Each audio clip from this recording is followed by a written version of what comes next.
regrets ce soir? Ouais, beaucoup de regrets parce qu'on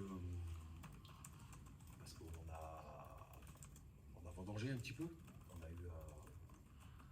eu beaucoup d'occasions qui nous auraient permis d'avoir au moins 2 buts d'avance, chose qu'on n'a pas faite. Donc forcément on était soumis à un retour de l'adversaire.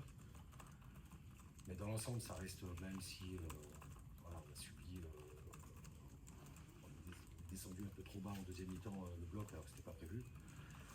Voilà, on a quand même subi athlétiquement et on a baissé forcément aussi au niveau athlétique. Mais dans l'ensemble, les joueurs ont fait le match qu'on attendait. Après, ça a moins répondu athlétiquement que vendredi, mais c'était presque logique au vu de la première mi-temps engagée. C'est dommage quand même. Oui, forcément, c'est dommage. C'est le scénario qui est dommage. Parce que c'est cruel de prendre un but à la dernière minute, mais ce qui est dommage surtout, c'est de ne pas avoir marqué, de ne pas avoir fait le break plus vite. C'est surtout ça qui est dommageable.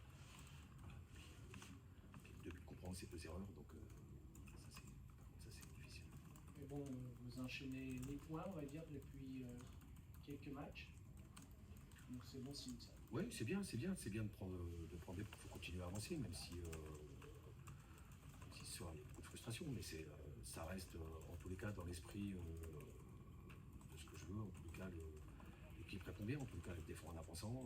Voilà, globalement, on a eu une bonne maîtrise en première mi-temps, un peu moins en deuxième, mais ça revient toujours au même. Voilà, c'était difficile de